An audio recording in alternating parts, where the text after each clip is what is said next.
Hi, in my previous video I did a quick review of the EM860T True RMS multimeter made by ennoLogic. For those who haven't seen the review, I would recommend you go back and check my previous video. In that video I did a pretty detailed review. But here are some of the highlights of this meter. This meter has a really nice and high contrast display if you can limit your viewing angle to certain areas. And it has very fast measurement on most of its ranges, especially the volts and hertz and the current, etc. The only problem is that its ohm range is not as fast as some of the competitors. But nevertheless, it's 60, in its price range, $60. You can't really complain that much. So in terms of accuracy and functionality, I really like this meter. Of course, the switch is a little stiff, but that's a totally different thing. And I also mentioned that the only problem I have is with these kind of input jacks, which are directly soldered onto the board, and also there's no shrouds on top, so potentially it could be dangerous if you accidentally touched it. But that said, it's a pretty deeply recessed and you wouldn't be able to stick your finger in. And also, one thing, really I didn't like is this, it's a lead that is applied. It's really short, probably only 2 feet, and really stiff and feel really cheap. And in fact, when you first receive it, when I first received this, you can see that the tip is already not in pristine condition, because I suppose this is a molded piece of metal and the mold didn't come out right. So anyway, but I think, unfortunately, they have to cut corner somewhere, and the lead is, in this case, was sacrificed. But overall, the internal construction, as I showed in the video, was pretty nice. It had nice beefy input protection and nice big fuses. All these are making a very good meter. And as I mentioned, there are many multimeters out there like UNI-T 139C, Velman DVM4100, Tekpower TP40. All of these meters are using the same DTM0660L multimeter chip. And as promised, in this video we're going to take a look at how to hack this DTM0660L chip to enable some functions of this multimeter. For example, we can do data logging, and also we can change a couple of other parameters. For step-by-step instruction, you can find the information on my website. But here in this video, I just want to do a quick demo and also do a quick teardown again and show you the modification I did inside the meter. According to the datasheet, this meter has a 2 kilobit EEPROM that stores both the calibration data and some configurations of various settings. Now I went ahead and dumped the meter's content out, and here are the 256 bytes. And according to the datasheet, that the following locations, for example the F9, FA, FB, FC, FD, FE, FF, those are the locations that we're interested in. Specifically to enable RS-232, for example, we need to change the location in FA. So right now, this the first bit is a 0, which by default it was turned off. So I went ahead and flipped that bit. So I changed this FA to CE instead of CC. Okay, so now by pressing that rail button, which I'll show you in just a little bit, you can switch on the RS-232 mode. Also, we can change the auto power off time and the backlight time. So a lot of people have been complaining about how short the backlight is. In fact, this meter, if you turn on the backlight, it stays on for roughly 15 seconds. A lot of people found it too short and wondered if there's a way to change it. Well, you could certainly do that. In fact, I went ahead and changed that setting to to 1E, which is 30 seconds. So basically this number at FC is just the number of how many seconds you want the backlight to be to last. So but default is 0F, which is 15 seconds. So actually let's take a look at that right now. So now I can turn on the meter, and I'm just gonna hold this backlight. So now it's on. So let's keep talking, and you will see that it definitely would stay on for 30 seconds instead of the original 15, as I have changed it. But already you can see that we can change quite a few parameters. In fact, if you continue reading the datasheet, you will see that not only can you change these settings, you can also change for example, at which step, at which point you wanted the range switch to happen. And also, possibly, you can change the relative sensitivity of your the non-contact voltage sensing capability as well. So all these information, again, every single calibration data that you can find is in this EEPROM. So so that also means that you can easily calibrate this meter just by writing the correct data into the EEPROM, instead of having to adjust any trim pots and stuff like that. So to enable the RS-232, which I also did a modification, is that now you can just press this rail. So originally this meter, when you press the rail, nothing happens. You press and hold, nothing happens. Because the meter because RS-232 was not enabled.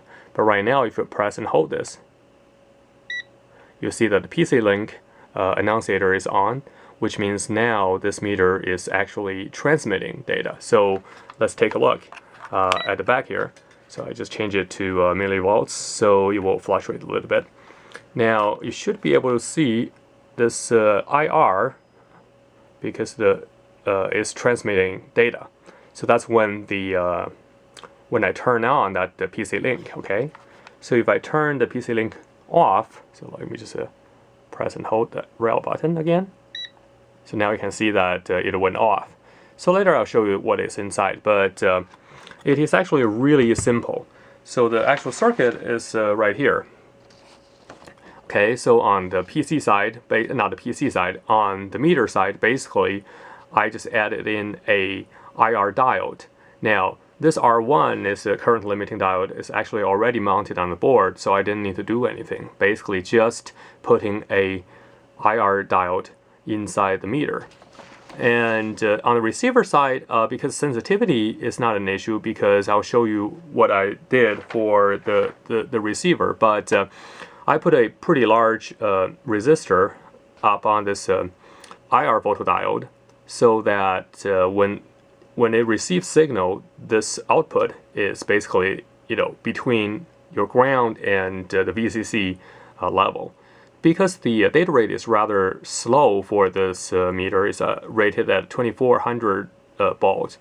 So this actually works quite well, and the length of the cable, it doesn't really matter. So now let me show you what I have here. So basically, I utilized a standard, the UART to USB adapter that you can find on eBay cheaply, and also I made this adapter so that I plug it in. Let's see, plug it in. Okay. So now we have the 3 volts. Which is the red wire, and the black wire is the ground, and the green is the RX, which is the receiving. Okay, so that one comes from this actually cable is quite long, because as I mentioned earlier, the distance, I mean the cable length really doesn't matter because we're transferring at such a low rate. But anyway, here I have this IR receiving diode. So this photodiode basically is held in this rubber, I think it's a standoff, that I use it as a makeshift housing, and on top of which I glued a magnet. So this ring magnet actually can basically hook onto this meter right here, like that. Also, later you will see that inside I also put another, the same ring magnet, but I mounted it inside of the case so that you can kind of place it on here when you're using it and unplug it when you're done. So it's quite convenient, and it's just so happened that this actual, I think you can see it here, this actual photodiode is a little bit recessed. So, and this one is protruding a little bit. So this actually helps it align automatically every time when it mates. So anyway, so with this mechanism, then we can just use some software to do the communication. Now the software I'm using, it's a SIGROC CLI. So that's actually a very popular data capture software that is open source, and it's available on both Linux and Windows platform, which usually is used for data logging, for example, your oscilloscope and other type of instrument, but it also happens to have the capability to log data from a multimeter. So let's take a look. Okay, so now let me put the sensor on, like so. And I'm just putting it in millivolts range so you can see the voltage fluctuates. And I'm turning, let me turn on the data link first.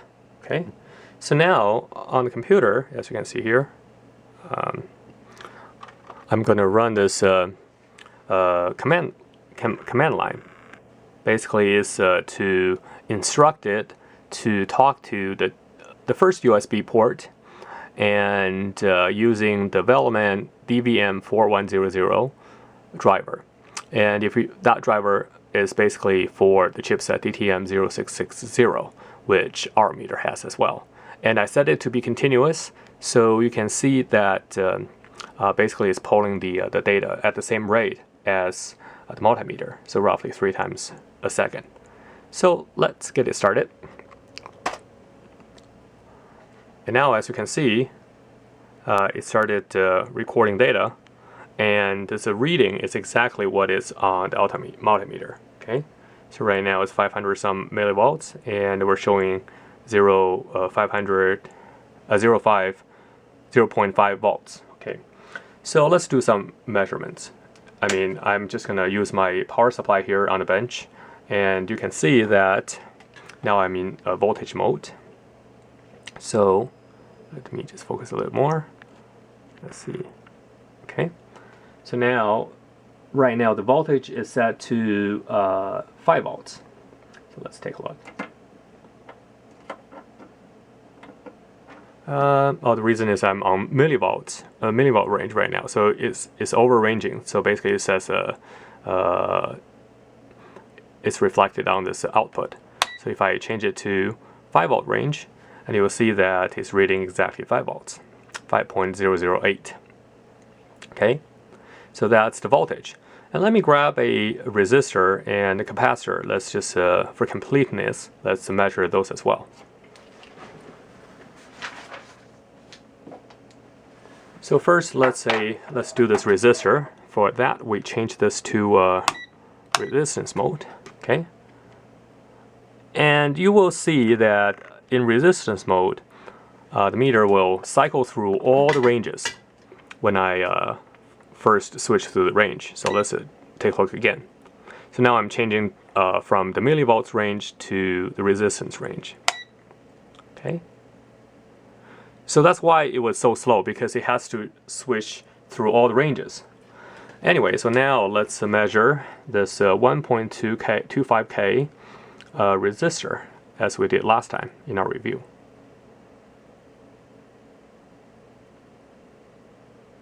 Oh, sorry. Okay, so now I'm connected, and it's 1.46.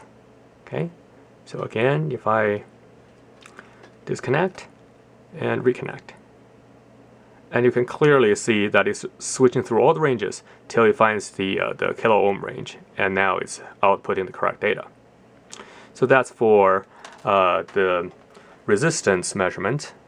And now let's do a capacitance measurement. So now I press select. So now it's in the capacitance mode, as you can see.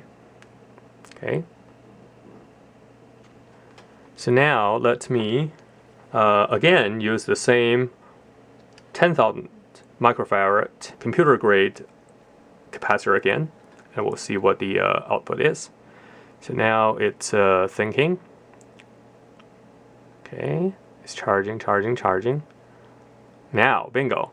So even though the actual display on the meter is a microfarad, but on this PC link is actually showing farad. So that's a slight difference. I'll show you here. Sorry, I just lost the connection there. Oh, sorry. Hang on. So let's do that again. So here I'm measuring. Okay. So now it's ranging. Okay, it takes some time. And as soon as it shows here, and also we got our reading on the screen. So that's the capacitance reading. And similarly, we can do other all the measurements that you can with a meter by itself with this PC link. So for example, right now let's do a temperature measurement. Okay, so right now it's 19 degrees Celsius in my lab, and if we change this to Fahrenheit, and it's 66 degrees. So no problem. So now we can actually switch through different ranges, and for instance, this is the current range. Now you notice that for current range and voltage range and resistance range, actually the output format for different ranges are actually the same. So basically, for example, there's only 1 amp range. The reason for that is you have enough digits, so the resolution is not a problem. So same with our voltage measurement. Okay, so here is the millivolt range, and here is the voltage range. As you can see, the unit on the screen didn't change. So now we're done with this demonstration. Let me take the meter apart again and show you what changes I made. Okay, so let me take this apart again.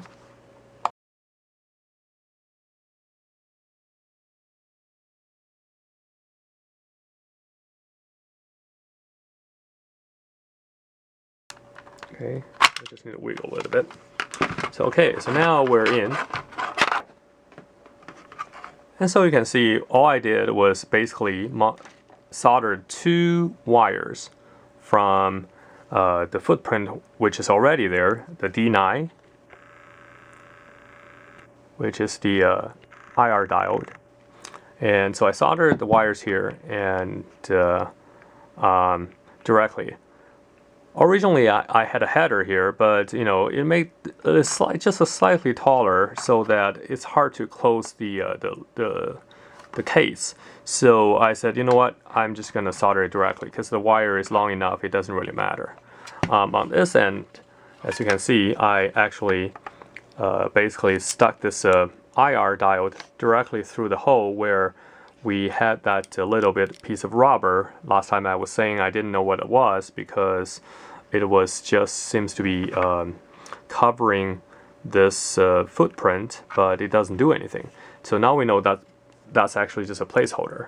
Anyway, so we actually I actually also put a ring magnet inside, and so we can mount this receiver outside like that. Now it's a little bit weak, weaker than I had hoped, but it's just strong enough so that you see it doesn't actually disconnect.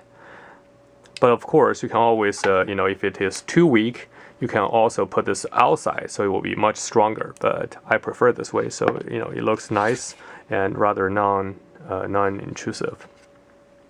Okay, so that's actually the so that's all the modification is to the meter. And just to show you here, that corresponds to this one here, right here. So that resistor is already in place. It's already in place, so I didn't have to solder that resistor right there.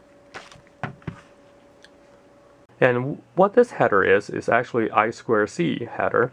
And when I did my EPROM programming first, I actually soldered wires directly onto the clock and data pin onto the EPROM. But then I realized actually these headers are connected to the I2C connector. So it's a clock and your data, and then your VCC and ground. So this is a convenient way to program your meter. And as I have shown you before, here is that the receiving end of the this IR data link. And there is a resistor that I stuck inside the heat shrink tubing, which is where that green wire is coming out. So that corresponds to the circuit you see here. So it's very simple.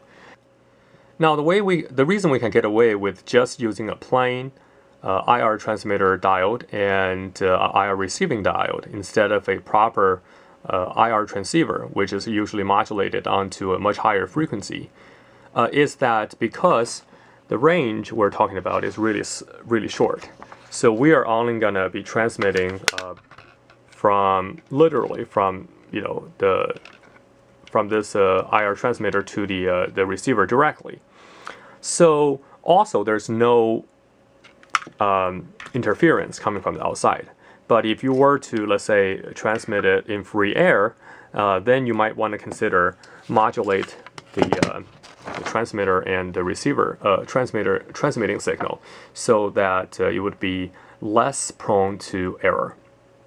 But in this case, it doesn't really matter because we're literally just head to head. So besides the modification I made, you can also change the timeout of the auto time off of the meter. So I hope you enjoyed the video, and if you liked the video, please give it a big thumbs up, and I will see you next time.